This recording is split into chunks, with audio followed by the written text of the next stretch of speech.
Apakah kurang.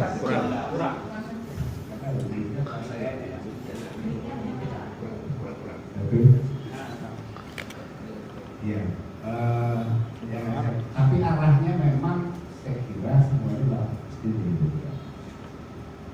Walaupun Pak Menteri dan semuanya saya kira kita masih berjuang untuk menaikkan norma yang berat kita sangat berbeda, tapi masih terus kita perjuangkan. Jadi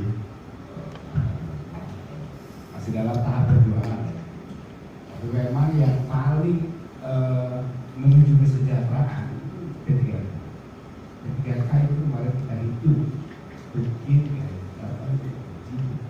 jangan dan lain-lain itu susah betul. Jadi ya kalau sejahtera ya saya harus pakai karena kalau saya hitung 2 juta itu saya kira daerah-daerah itu kurang juga.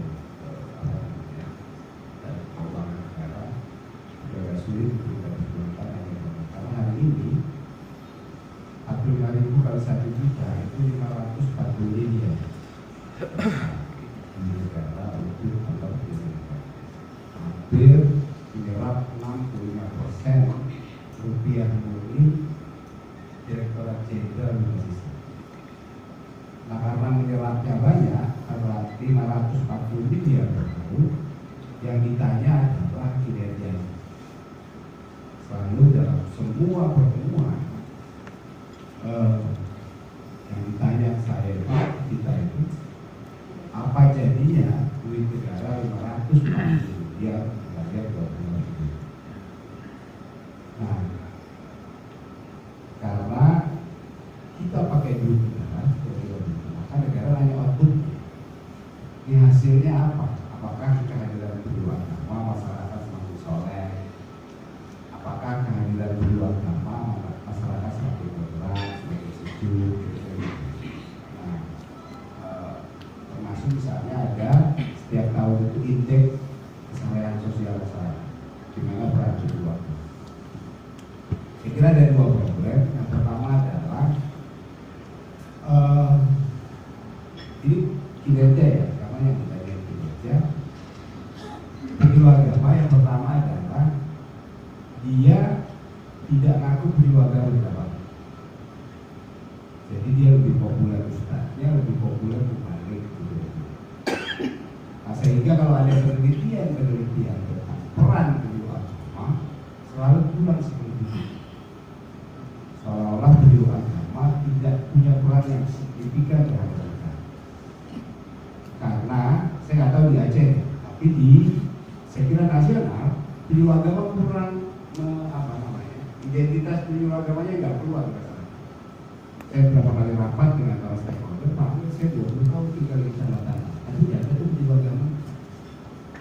Saya 15 tahun Pak Amir tinggal di kecamatan, jadi kok nggak penyuluh agama? Ada Pak, setiap tahun ada, tapi data-data yang nggak populer penyuluh agama. Dia lebih populer ustaznya, lebih populer kebaliknya kira-kira gitu. Sehingga ditanyakan penyuluh agama ini ada progresi kira-kira itu problem. Problem yang kedua, hasil penelitian perhitungan itu hanya 20% penyuluh agama main di wilayah khusus, 80% main aman di masjid dan di stadion. Jadi kan kita bagi ya, ada binaan umum di stadion, masjid itu biasa. Ada binaan khusus, anak jalanan, anak pan, eksteroris, pedalaman dan lain-lain yang mempunyai resiko lebih tinggi dan ekstrim. Hanya 20% penyuluh agama mereka. Nah, ini yang saya mau kita garis bawahi bahwa penyuluh agama itu adalah garda terdepan negara. Dia punya 2 tugas: menyampaikan pesan-pesan agama dan pesan-pesan pembangunan melalui bahasa agama. Jadi ada beban Anda adalah tugas negara, stunting, revolusi mental, moderasi beragama. Nah itu tadi saya kira banyak penyuluh agama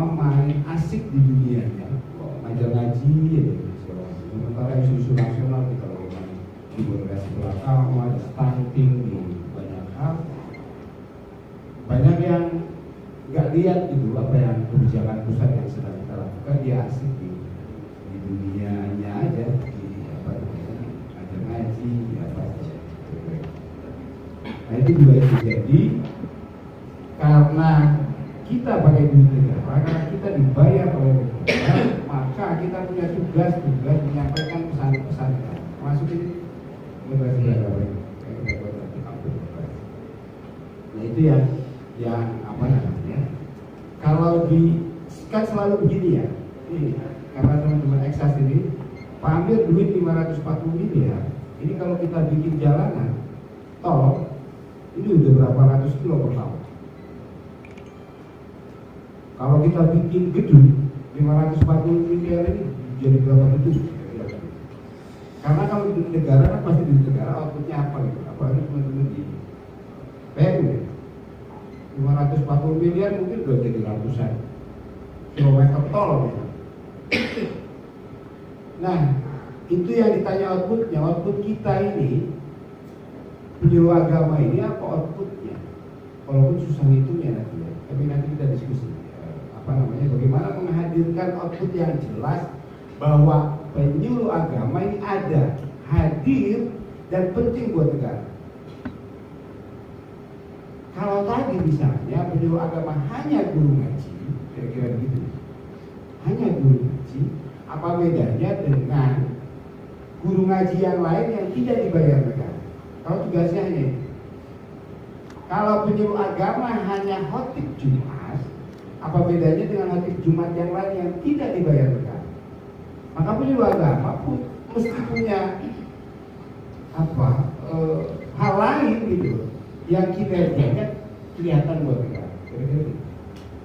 Itu yang kinerja penyuluh disorot lah kira-kira. Nah, kalau kita mampu menunjukkan bahwa penyuluh agama ada, penting buat negara ini, kesejahteraannya pasti ikut gitu. Pasti diprioritaskan oleh negara untuk sejahtera lewat jalur P3K misalnya, ya kan? Lewat jalur apa? Tapi kalau penyuluh agama hanya main aman, hanya guru ngaji, hanya di masjid dan taklim kira-kira begitu, yang tidak apa namanya, tidak lebih dari ustadz khotib guru ngaji yang lain kira-kira begitu. Nah ini kita di pusat yang membranding, yang apa namanya jelaskan kinerja penyuluh agama itu kita kesulitan.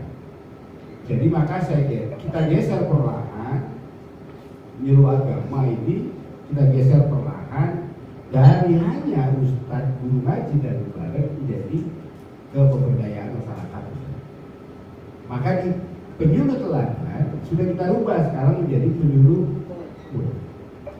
Ada 7 kategori bidang kesehatan, penyuluh agama yang turun di stunting, HIV, apa banyak Pak, saya kira ya. Ada kategori masyarakat rentan, penyuluh agama yang main di anak-anak jalanan, mantan napi teroris, pedalaman, masyarakat pesisir, kira-kira begitu. Ada kategori lupa saya. Ekonomi kreatif. Ada penyuluhan baru, penyuluh agama yang main di medsos, YouTube, bikin flyer, bikin ceramah-ceramah, bikin film-film pendek, bikin apa segala macam. Kita geser penyuluh agama menjadi lebih kelihatan. Jadi di penyuluh besok setiap provinsi mengutus 7 kategori. Tapi baru portofolio dan videonya itu. Jadi nanti kategori kesehatan siapa, masyarakat rentan siapa, segala macam ya, nanti yang terpilih. Kirim dulu portofolio dan videonya. Apa yang Anda lakukan, di mana Anda melakukannya, apa outputnya. Misalnya di lapas. Ini ada 300 napi lapas tidak bisa baca Al-Quran. lalu turun penyuluh agama di sana 3 bulan, 300 nabi semuanya bisa baca Quran. Itu kan terukur. Kira-kira gitu. Itu yang saya bilang tadi, kerjanya terukur dan sistematis. Di bulan pertama ada 100 orang sudah bisa baca Quran, di bulan kedua 200 orang, di bulan ketiga gitu. Kira-kira berapa? Nah itu di portofolionya dikirim dulu ke Jakarta, bikin video dulu, jelaskan apa yang dilakukan, outputnya apa. Lalu ada testimoni dari masyarakat, dari binaan, dari yang terkait bahwa memang ini penyuluh agama betul-betul keren dan punya getaran. Ini karena penyuluh agama di 300 orang bisa baca Quran. Gitu kira-kira. Kirim videonya ke Jakarta, nanti ada tim pansel di sana yang akan memeras dari 7 kategori yang kita undang hanya 6 orang per kategori. Jadi 6 kali 7 sekitar 42. Tadinya 7 yang dikirim video dan portofolionya dari 34 provinsi. Tapi yang kita undang ke Jakarta hanya yang masuk dalam kategori 6 nominator saja. Jadi bisa jadi besok kalau Aceh tidak mempersiapkan siapa kategori dan tidak dipersiapkan secara serius, bisa jadi tidak ada yang masuk di 7 kategori, bisa jadi. Atau bisa jadi 7 kategori Aceh masuk semua. Tergantung seberapa jauh persiapan Aceh untuk mengikuti penyuluh. Kenapa ini kita lakukan? Kita ingin menunjukkan bahwa penyuluh agama ini ada dan hadir. Kita ini penting buat negara. Kira-kira begitu. Kita harus terus branding kinerja-kinerja kita. Kita terus branding apa yang kita lakukan itu di media sosial. Semuanya ini kan ada di pedoman terbaru itu binaan media sosial. Jadi semua yang kita lakukan upload. Kita kasih tahu bahwa penyuluh agama ini ada dan hadir. Buat biar negara tahu kita ini ada, hadir dan penting buat negara. Maka ini juga yang akan menyelamatkan teman-teman yang lain, misalnya kuota P3K di Bali. Ini saya kira kemarin kita sudah bersyukur ada 9.700 walaupun dari 45.000 orang. Tapi saya kira kalau misalnya nanti ini setiap tahun sekitar itu berarti kan dalam 3-4 tahun ini selesai mengenai menjadi P3K semua. Dan tentu saja nanti memenuhi persyaratan. Tetap aja mesti CAP kira-kira gitu. Tetap harus mampu menaklukkan tes yang komputer itu, karena itu nggak bisa ditolong. Kalau betul 50 ya 50. Kalau nggak lulus ya nggak lulus. Kira-kira. Karena memang itu sudah ranahnya BKN. Aplikasinya milik BKN. Jadi itu kita nggak bisa tolong. Belajar mampu menaklukkan CAP, silakan menjadi P3K sama dengan PNS dia masuk dalam kelompok ASN, PNS dan P3K, gaji, tuki dan lain-lain sama dengan PNS. Bahkan boleh menjadi pejabat, boleh jadi kepala KUA, boleh jadi kementerian, kira-kira yang P3K-nya. Nah itu yang tadi soal kinerja.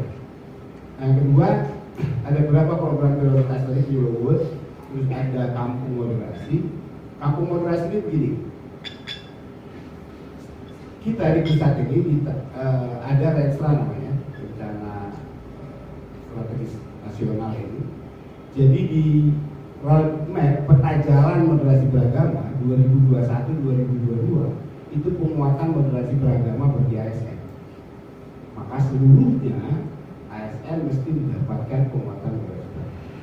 2 tahun kemarin kita lempar anggaran ke seluruh kabupaten kota dan provinsi. Kita